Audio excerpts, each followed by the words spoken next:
¿Imaginas planear tus vacaciones, llegar al aeropuerto y que no solo no te dejen viajar, sino que además te lleven detenido por un error? Lo anterior sucedió en la realidad y en este episodio de Nexo Causal analizaremos el pionero caso Espinosa Confisco sobre responsabilidad patrimonial del Estado por funcionamiento anormal de la Administración de Justicia y que fue motivado por una situación como la señalada. Para lo anterior conversaremos con Mario Rojas Sepúlveda, abogado formado en la Universidad de Concepción y socio fundador del estudio Rojas y Compañía, quien interpuso la demanda en el caso aludido por los daños derivados de la detención indebida sufrida por uno de los actores al no haberse cursado correctamente una contraorden de detención vinculada a una causa criminal que había terminado más de 15 años antes por sobreseimiento definitivo. ¿Responde o no el Estado por estas actuaciones que no son propiamente la dictación de sentencias o resoluciones judiciales? Y de ser así, ¿cuál es el estatuto jurídico que ha de regir las acciones indemnizatorias respectivas? ¿Responsabilidad por falta de servicio o responsabilidad extracontractual del Código Civil u otra? Es precisamente lo que analizaremos en este capítulo. Desde ya adelantamos que en primera instancia, por sentencia de 29 de enero de 2014, la demanda fue rechazada por el primer juzgado de letras en lo civil de Concepción por falta de legitimación pasiva.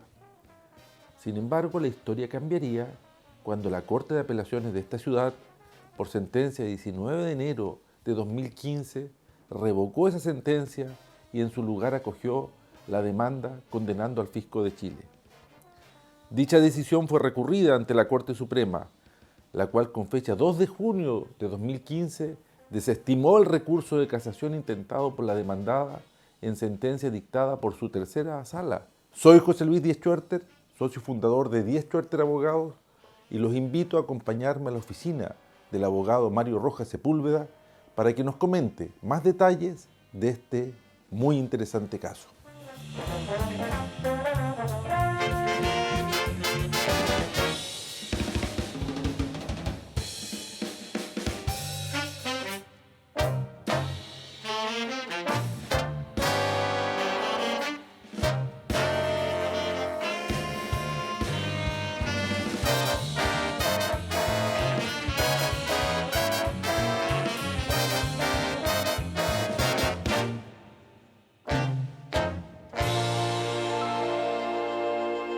Muy buenas tardes. Yo agradezco aquí al abogado Mario Rojas Sepúlveda por recibirnos en tu estudio jurídico para hablar de un caso que ha sido pionero en el derecho chileno, que se refiere a lo que se ha denominado los daños derivados de un anormal o mal funcionamiento de la Administración de Justicia, más allá de que exista propiamente un error en la dictación de una resolución judicial. Como ya tuve la ocasión de indicarles, el abogado Mario Rojas Sepúlveda lidera un estudio jurídico familiar muy reconocido en la ciudad de Concepción, hoy día también en Santiago, con dos de sus hermanos. Él proviene de una larga tradición de abogados. Así que, Mario, es para nosotros un honor estar contigo y hablar de este primer caso. Cuéntanos cómo llegó este caso a tu oficina y cuáles fueron más o menos los hechos y cómo tú fundaste esta demanda. Bueno, lo primero es agradecerte a ti que hayas querido conversar conmigo acerca de esta materia o de cualquier materia en realidad, porque la verdad es que tú eres un autor eminente en materia de responsabilidad, así que muchas gracias por haber pensado en conversar conmigo de esta materia. Mira, la verdad es que este caso, tal como tú has dicho, nosotros provenimos de una familia de abogados. Ambos padres nuestros fueron abogados, somos tres hermanos abogados. En mi caso particular, mis dos hijos son abogados. En el caso de Fernando, tiene una hija abogada, además una hija odontóloga que salió por ahí, y el hijo de Eduardo está estudiando Derecho. O sea, la verdad es que somos absolutamente todos abogados. Y uno solo de nuestros hermanos no es abogado, no obstante que estudió Derecho hasta cuarto año, que se llama Jaime Marcelo Rojas Sepúlveda, que estudió hasta cuarto año de Derecho y que por motivo de salud después no pudo continuar. Bueno, este caso llegó a la oficina, ¿no es cierto?, por una persona recomendada precisamente por Jaime, o sea, por el único de los hermanos que no es abogado. De manera que lo atendimos con especial dedicación y escuchamos la historia terrible que había vivido este señor. Así que, el señor Espinosa. Así que ese es el origen del caso, que es un origen especial, porque nosotros normalmente atendemos evidentemente casos de empresas, a eso hemos evolucionado, pero la verdad es que hemos atendido también algunos casos de personas, de problemas de personas o de familias, ¿eh? Y este es uno de los casos, ¿no? Así que así llegó ese caso a la oficina. Aquí el demandante, don Jorge Espinosa, iba saliendo entonces del aeropuerto internacional en Santiago. Y el 7 de mayo del 2011, ¿qué fue lo que le pasó a Mario ahí? Claro, mira, en lo que a él le pasó en cuanto al núcleo del problema, consistió en que él iba saliendo con su pareja hacia Buenos Aires. Era un hombre de 62 años, que habían tenido una serie de problemas de salud, él y su pareja. Entonces habían ahorrado, ¿no? Era gente de clase media, habían ahorrado para darse unos días en Buenos Aires. Iban a estar 6 días allá. Entonces, bueno, llegó el momento de pasar por el counter, después a través de Policía Internacional, mostrando en este caso la cédula de identidad, porque solo iba en Argentina. Pasó la pareja y cuando tocó a él le dijeron: mire, usted no puede continuar porque lo vamos a detener porque existe una orden judicial vigente en nuestro sistema informático. De manera que no podemos permitirle salir desde luego, pero además lo tenemos que detener. Entonces él quedó detenido en esa noche de un aciago día viernes, y como era día viernes, fue detenido y después fue al otro día llevado al centro penitenciario, ¿no? Como toda persona, ¿no es cierto?, que detenida e ingresa a un centro penitenciario, tuvo que seguir los protocolos, entregar todas sus pertenencias, desnudarse, en fin, ¿eh? Entonces una cosa muy compleja y tenía que esperar hasta el día lunes siguiente, ¿no? Así que estuvo preso, en realidad no es esa la palabra técnica, pero para efectos simples estuvo preso sábado, domingo. El día lunes lo llevaron a un tribunal y ahí en definitiva lo que había ocurrido es que había una orden judicial de detención en el sistema de investigaciones que había sido emitida por un juzgado de Concepción. Pero esta orden había sido emitida con un número de causa equivocado, porque la verdad es que lo que a él le había ocurrido hacía muchísimos años atrás es que había tenido un proceso, él es vendedor de libros, ¿no? Entonces había tenido problemas económicos y en algún momento había enfrentado un proceso por giro doloso de cheque, porque no había pagado un cheque.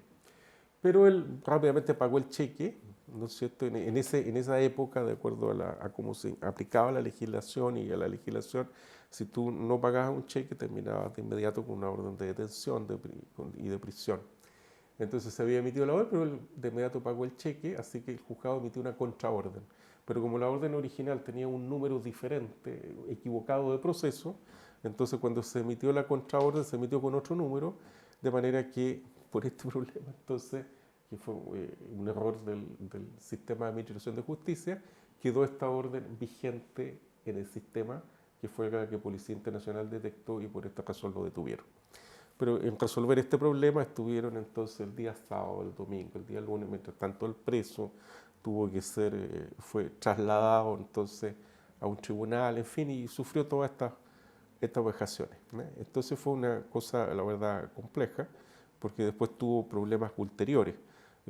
Su pareja, una persona que enfrentaba algunos problemas de distinto tipo psicológico, que fueron horadados por esta situación, de manera que hubo una serie de problemas ulteriores y este señor entonces llegó acá a la oficina a ver qué posibilidad de reparación podía ofrecerle el sistema jurídico. De eso se trataba el caso. Muchas gracias, Mario. Yo, revisando la demanda que está en el sistema, encontré muy interesante cómo la construiste. Probablemente reflejaba lo novedoso del caso porque te planteaste en varias hipótesis subsidiarias. En primer lugar, planteaste tu demanda fundada en disposiciones legales o positivas, directamente, en primer término, en la falta de servicio y en subsidio en el Código Civil. Y después dice, y si no fuera aplicable esto, viendo el Código de Procedimiento Civil, la fundas incluso en subsidio en los principios de equidad. Estabas ahí entonces cubriendo todas las posibilidades de un caso nuevo, y cuéntanos ahí cómo los desafíos que jurídicamente te significó poder encajar esta situación que parecía a todas luces injusta dentro del marco normativo que podía regular la actividad jurisdiccional. Claro, lo que ocurre es que, bueno, cuando se presentó este caso, esto fue aproximadamente en el año 2010 que ocurrieron estos hechos, o sea, hace unos 15 años, ¿no? Entonces, lo que hicimos fue revisar situaciones parecidas que habían ocurrido con antelación y que pudieran recogerse, ¿no es cierto?, en la jurisprudencia. Bueno, en esa época era más difícil acceder a la jurisprudencia, todo esto ha cambiado muchísimo, ¿no? Y ahora con los asistentes de inteligencia artificial, esto ya es otra cosa, ¿no? Pero en esa época el trabajo de recolección de casos era todavía más artesanal, aun cuando existían todavía ya algunas bases de datos. Pero examinando situaciones similares que habían ocurrido, entonces pudimos constatar rápidamente que eran situaciones que no habían tenido satisfacción, que no habían tenido reparación en el sistema jurídico. Ahora, ¿por qué esto así? Y haciendo una pequeña síntesis, ¿no es cierto, José Luis?, de cómo ha evolucionado la responsabilidad del sistema estatal en aquellos casos en que se producen problemas de anormalidad en el servicio, de falta de servicio y que, por así decirlo, la maquinaria estatal burocrática se engulla a las personas y les causa daño. Bueno, ahora tenemos evidentemente muchas más posibilidades de obtener reparación para el individuo que es afectado por el sistema estatal, ¿no? Pero en nuestro país esto no ha sido siempre así. Nosotros, bueno, yo estudié en la Universidad de Concepción en los años 80 y tú en los fines de los 80 y parte de los 90. Sí. Entonces tenemos ambos claro, ¿no es cierto?, que en nuestro país ha habido una evolución importante, ¿no? Si uno se remonta a inicios del siglo XX, ¿no? Curiosamente, probablemente era aquella época, la de inicio del siglo XX, aquella en que los jueces y los juristas chilenos tenían una visión más práctica de las cosas, porque si uno busca los casos de principios del siglo XX, uno se da cuenta que los jueces derechamente aplicaban las normas del Código Civil sobre responsabilidad extracontractual. Y en base a las normas de responsabilidad extracontractual resolvían los casos y otorgaban reparaciones cuando una persona era afectada por el sistema estatal, ¿no es cierto? Pero después vino todo un periodo de décadas, ¿no es cierto?, que yo te diría que sí llega aproximadamente hasta 1960, en la cual las personas derechamente no obtenían reparación porque se estimaba más bien que el sistema estatal estaba inmune de la posibilidad de dar responsabilidad en estas situaciones. Y luego esto vuelve a cambiar un poco y surgen en los años 80 del siglo XX normas en materia de responsabilidad de la administración del Estado, pero no del Poder Judicial. Entonces, en definitiva, tú llegabas como a estar como atado en una máquina que no podías obtener reparación. Entonces, bueno, ante eso lo que hicimos fue, al redactar la demanda, tratar de transmitir, ¿no es cierto?, la situación de injusticia en que se enfrenta una persona en esta situación de la mejor manera posible para que los jueces comprendieran esta situación y que en realidad este tipo de casos tienen que encontrar solución en el sistema. Entonces, bueno, ahí lo que hicimos fue plantear las tres posibilidades, ¿cierto? Una sería una aplicación extensiva de las normas sobre de responsabilidad de la administración del Estado, entendiendo que el Poder Judicial ejecuta dos tipos de actividades. Una actividad en la que juzga y emite sentencias, aplicando el derecho a los hechos y emite sentencias propiamente tales, esos son actos de juzgamiento. Pero todo lo demás que gira en torno al sistema es actividad de naturaleza jurídica administrativa, entonces entendíamos que se podían aplicar las normas de la responsabilidad por administración del Estado.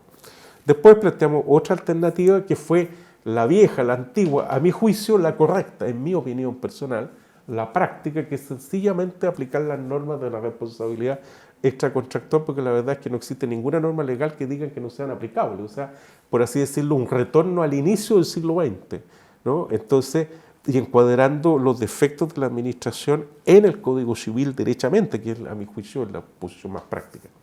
Y finalmente, aplicando otra tesis, decirle, bueno, ahora, si es que no existe una norma legal que cubre esta casa, entonces estamos en un caso de vacío legal que en Chile se resuelve conforme a la equidad. Y nosotros habíamos tenido recientemente otro precedente en un caso interesante en que se aplicaba precisamente la equidad en un caso que, bien conocido que se llama Recabarren con Mutual de Seguro, en que es el caso más puro de aplicación, ¿no es cierto?, de los principios generales de derecho y la equidad a un caso de vacío legal y que ha sido estudiado en la academia, Recabarren con Fuente. Bueno, entonces lo aplicamos como una tercera alternativa. ¿Cómo siguió este caso? En primera instancia se rechazó la demanda porque la jueza siguió... la jueza siguió las normas tradicionales, dijo, mire, aquí la única posibilidad de reparación en el sistema judicial, aquí es poco menos que el sistema judicial no se equivoca, y si se equivoca responden los jueces mismos bajo unas normas, un sistema muy restrictivo que establece el Código Orgánico de Tribunales, que no se daba en este caso, así que no dio reparación. Apelamos y nos encontramos en la Corte. Afortunadamente la sala estaba integrada, pues, te aprovecho de hacer un recuerdo y un homenaje a la ex gran jueza de Concepción, ex ministra de la Corte, doña Sara Herrera Merino, ¿no es cierto?, que era muy sensible a las situaciones de injusticia, y en definitiva lo que hizo la sala estaba también el señor Villa y la señora Verdugo Paul, de hecho, o sea, jueces muy distinguidos de Concepción, en que hicieron esto, ¿no es cierto?, aplicaron la normativa del Código Civil para otorgar reparación, y luego la Corte Suprema rechazó el recurso de casación del Estado, manteniendo esa tesis. Después han habido otros casos similares, siempre citan este precedente como, por así decirlo, el leading case, pero ahora los jueces que están ahora en la Corte Suprema aplican extensivamente normas de derecho público, pero otorgan de todos modos reparación. En fin, esa es la historia del caso. Claro, muy interesante y como dices tú, hoy día me pareció ver algunos otros casos donde en el fondo dicen hay falta de servicio porque en el fondo hay culpa y hace una mezcla ahí de argumentos de derecho privado para desembocar una especie de falta de servicio extensiva, pero a la larga el reproche es el mismo que tú hiciste en tu demanda y que acogieron desde el punto de vista civil, así que fue un caso muy interesante. Después recuerdo algunos casos, tú mismo creo que lo citabas en un trabajo que conversábamos hace poco, escribiste en homenaje a don Ramón Domínguez en temas de expropiación, cuando han suplantado a personas que han retirado pagos de expropiación, cheques, en los tribunales, también se ha usado este caso. Esas son situaciones todavía más complejas. Yo ahí en el libro de los estudios en homenaje al querido profesor Ramón Domínguez Águila, ¿no?, ahí me tocó hacer un artículo sobre evolución de la jurisprudencia en materia de expropiación. Y ahí referí a aquellos casos en que se consigna la indemnización para el expropiado y viene algún sinvergüenza, ¿no es cierto?, falsifica documentos, ¿no es cierto?, y se lleva el cheque, que es por lo demás una parecida situación a otra situación que he tenido en otros casos también interesantes que han llegado a la Corte Suprema, cuando se falsifica una cédula de identidad y se engaña al notario en el otorgamiento de una escritura pública y venden una propiedad que es tuya y se hacen pasar, por ejemplo, por José Luis Díez. Pero en estas dos situaciones el caso es enteramente distinto, porque ahí, por así decirlo, se engaña bien al sistema. El notario no se equivoca, lo engañan, sencillamente. Claro. El tribunal no se equivoca, lo engañan con documentación falsificada. Claro. Entonces ahí viene un problema que es de la distribución de riesgo en esas situaciones, ¿no es cierto? Y tú advertirás desde ya como gran experto en responsabilidad de que en esa situación es verdaderamente todavía bastante más compleja que el caso Espinosa con Fisco. Algún día lo podremos conversar. Sí. Bueno, Mario, yo te quería pedir ahora que nos indicara, a lo mejor visto ya este caso, algunas reflexiones o consejos si pudieras dar especialmente a los estudiantes que a lo mejor nos ven en este programa o jóvenes abogados, cuando te ha tocado enfrentar estos casos que son nuevos, donde a lo mejor no hay precedentes anteriores. Tengo que decir que seguramente el estudio de Mario Rojas debe tener una de las bibliotecas privadas de estudios jurídicos más nutridas en Chile, casi 7.000 volúmenes, entiendo. Eres un gran lector, no solo de una especialidad, de muchas especialidades jurídicas. Entonces, ¿qué valor tú le asignas a la preparación, a la lectura? ¿Cómo enfrentas un caso?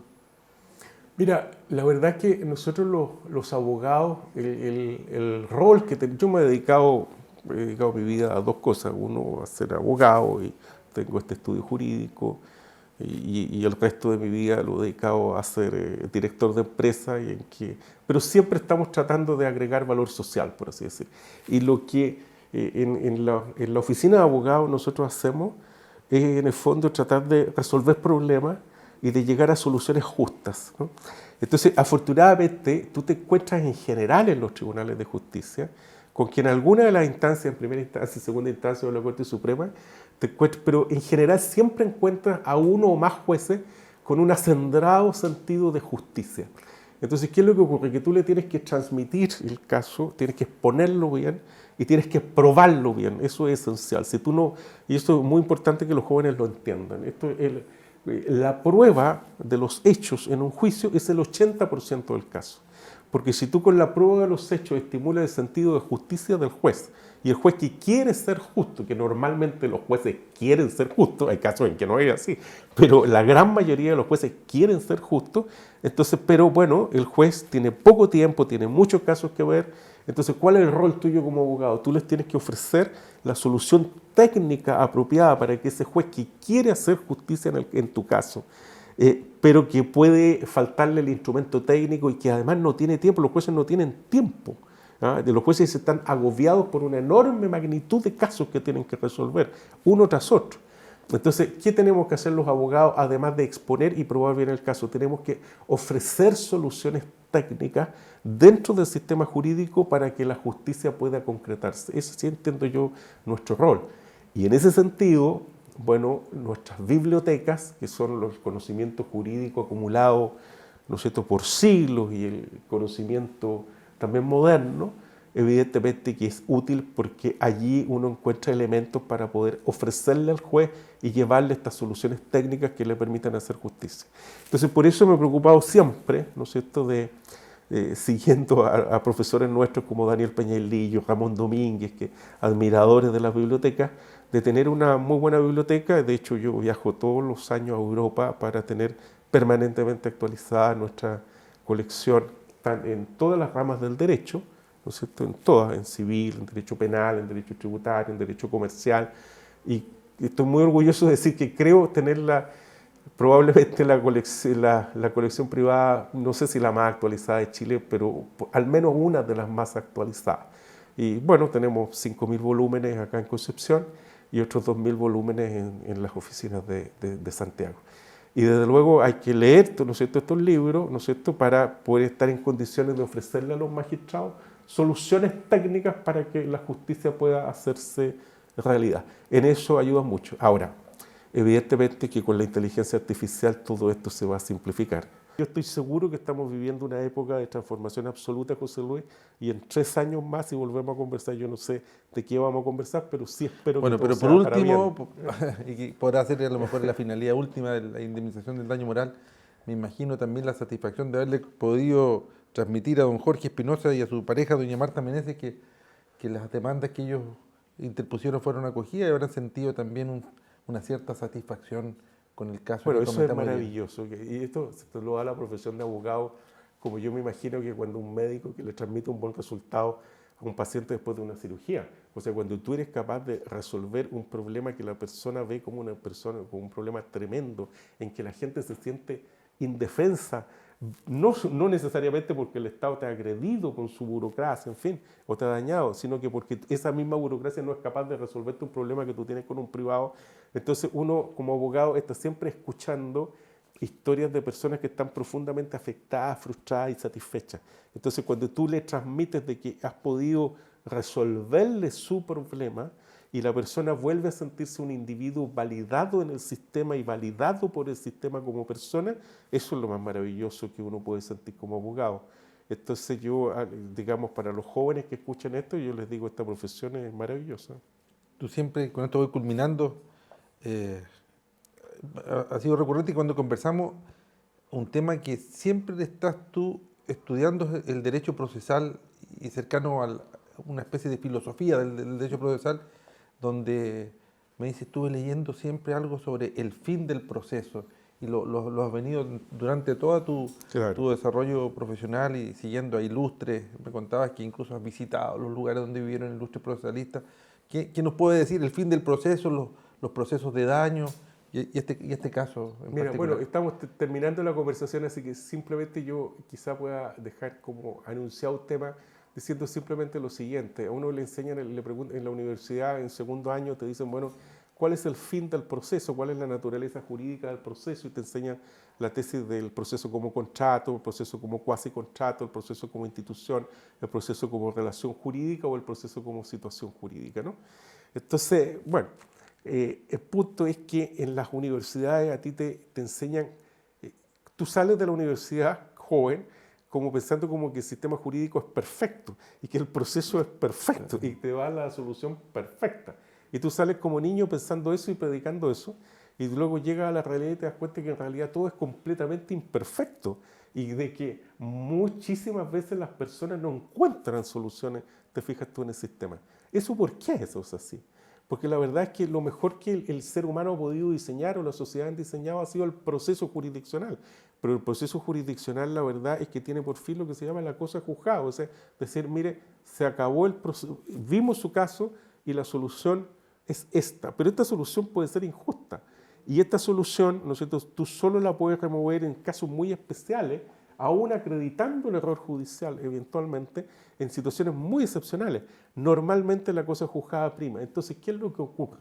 Que a mí, los autores más preclaros, a mi juicio en definitiva, dicen, mire, la finalidad del proceso jurisdiccional es la cosa juzgada, es zanjar el conflicto, bien zanjado o mal zanjado, pero para eso sirve el proceso.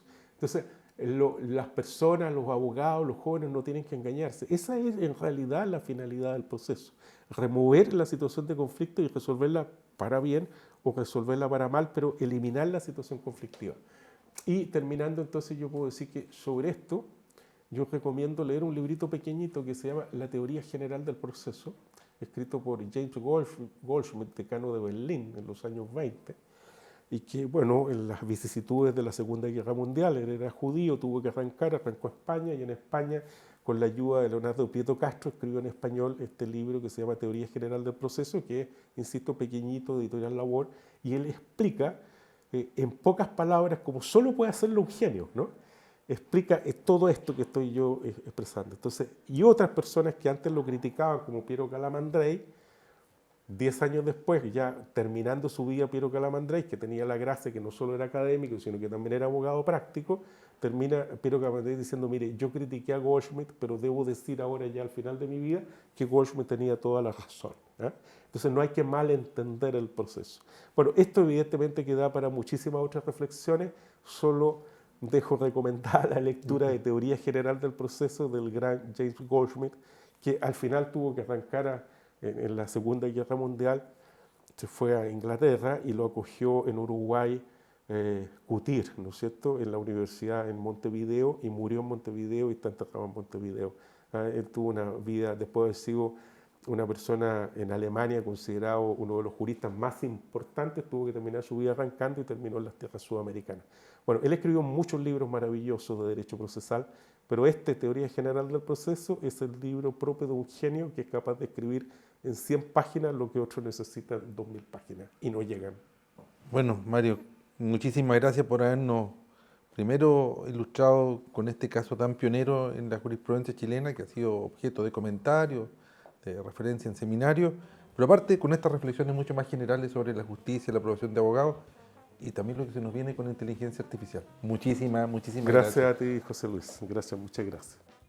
El caso analizado generó gran atención en el ámbito académico e incluso en la prensa nacional, demostrando una vez más cómo, con un adecuado estudio, estrategia y decisión, un abogado no solo puede contribuir a hacer justicia para sus representados, sino que también, de paso, ayudar a sentar un precedente capaz de cambiar la historia de la responsabilidad civil en Chile.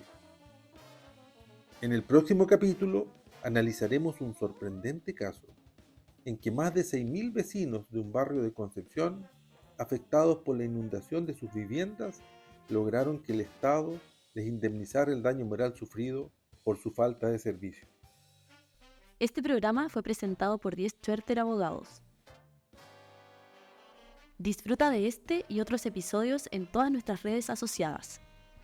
Si deseas acceder a material exclusivo como sentencias y artículos relacionados, entre otros, escríbenos a nexocausal@dieschwerter.cl y te contactaremos.